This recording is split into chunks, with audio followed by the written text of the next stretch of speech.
Yo, what's up, crypto people? I hope you're all having a great day. This is your Crypto Newsflash, where we inform you about what is going on in the crypto world lately. So without further ado, let's have a look what we're talking about in this video. Let's go.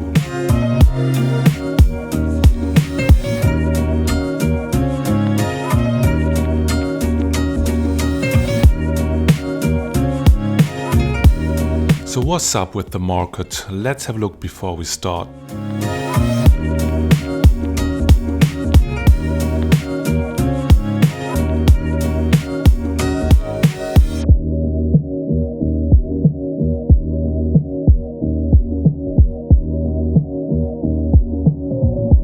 Ripple versus the SEC.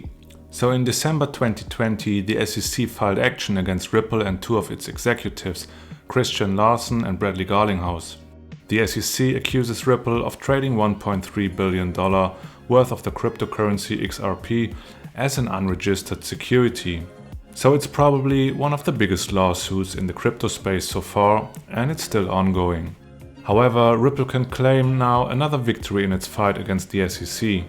The SEC requested access to internal memos between Ripple and the company's lawyers discussing sales of the company's cryptocurrency, but on Sunday that request got denied. Judge Sarah Netburn decided that it is against the attorney-client privilege.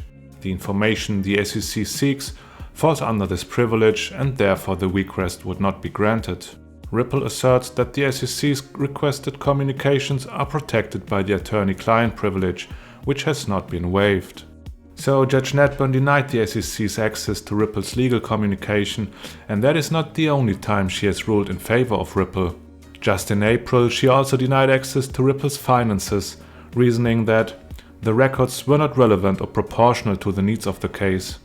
All in all, this is good news for Ripple, nice development. However, the lawsuit still seems very far from reaching a settlement, and we don't know where it will go from here. Nothing is decided yet. The outcome will be very important for the whole crypto market, as it kind of determines the direction for any other SEC lawsuit of crypto companies in the future.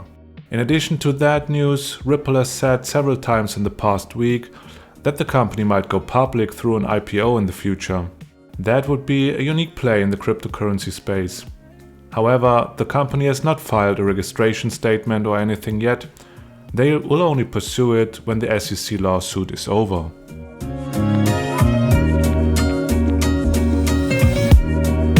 Electric car that mines crypto. Canadian electric vehicle manufacturer Daymak specialized in electric scooters, but is now planning to put a foot in the car industry. They have announced Spiritus, an electric car that can mine Bitcoin, Ethereum, Dogecoin and other cryptocurrencies while parked. Daymak Spiritus will be equipped with a Nebula miner, which will go to work whenever the car is charging, allowing you to earn some money. It should transform the car into an eco-friendly crypto mining node. The miner will be linked to a Nebula wallet, where you can collect and transact the coins you have mined. However, the technology is yet to secure a patent.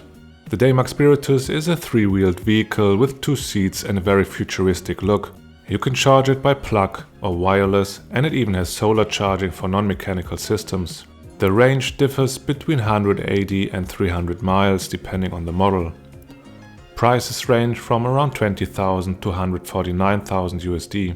The car is set to debut in 2023. Pre-orders are already possible and you can pay with cryptocurrencies. Daymak has already received more than 350 million USD of pre-orders. Whereas most vehicles are depreciating while they sit in your garage, the Nebula miner will make you money while your Spiritus is parked. It is most definitely an interesting approach and will probably receive positive publicity when we look back at when Tesla announced that they accept Bitcoin as payment. However, there are also some critical views, as for example from Bobby Ong, co-founder of the crypto website CoinGecko. Bitcoin's difficulty will increase over time, making old mining chips inefficient and obsolete.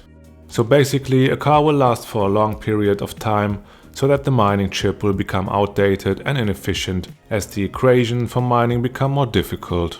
In addition, the car needs to be connected to the internet all the time, and the mining is draining electricity from the car. So what do you think about the car? Would it be an option for you? Let me know in the comments.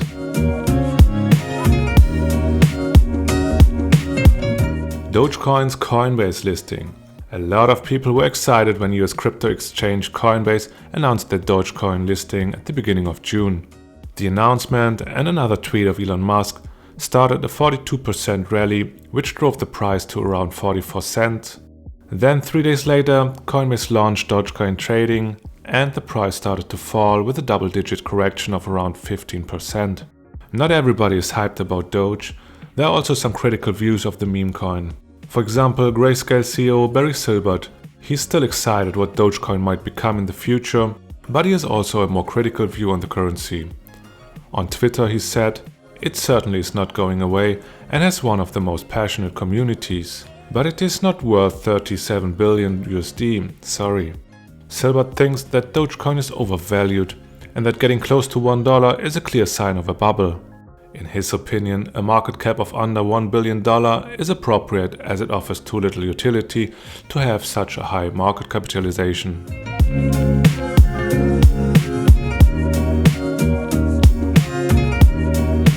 China and Bitcoin mining. China made negative headlines in the past when the government announced that they want to take stronger action against Bitcoin mining. The market then reacted with sharp price drops, as China is a very important region for the mining industry. Around 3/4 of the world's Bitcoin supply has been produced in China. However, the amount of electricity needed to mine is not in line with China's recent climate goals.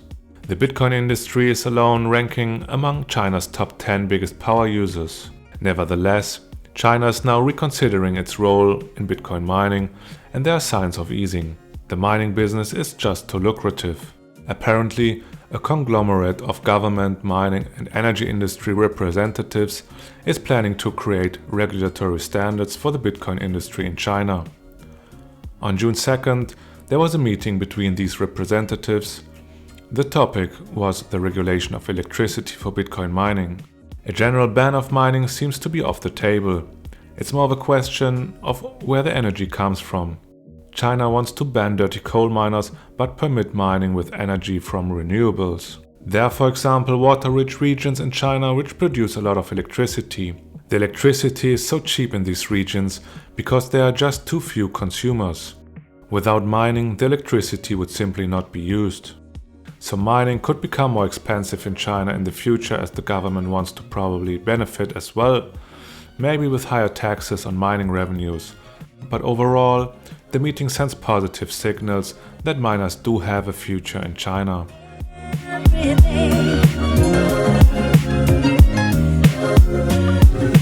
Delay of Ethereum 2.0.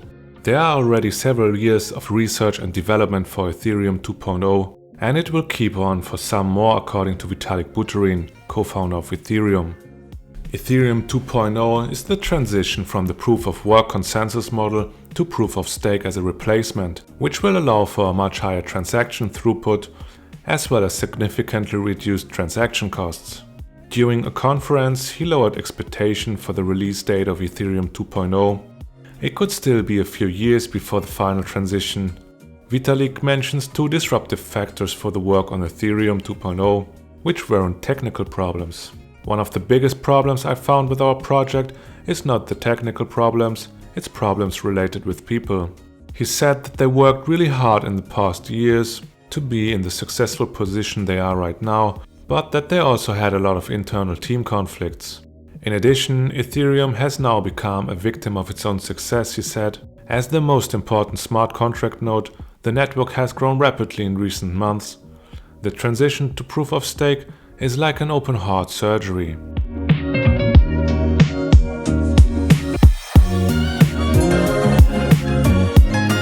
Crypto in GTA 6.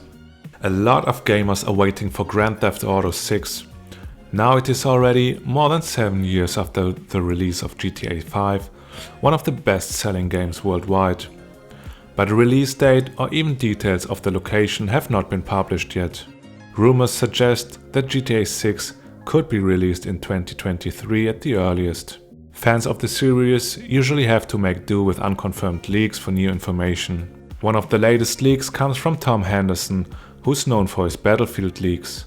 His information within the gaming industry is often reliable. So on Twitter he wrote, "I heard recently that in GTA 6 some missions will reward you in Bitcoin instead of cash for completing some missions.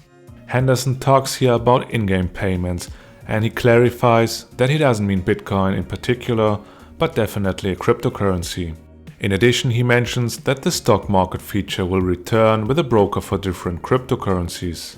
So that would be nice. That could have a positive effect on crypto and boost it, as GTA 5 sold over 145 million units worldwide. However, it is still very far from being released. Alright, so guys, that's it from me today. I hope it was interesting for you. If you did like it, then please smash the like button, comment, share, most definitely subscribe if you haven't already. We are a small channel and it really helps us out a lot. So that's that. I'm out. See you in the next one. Peace.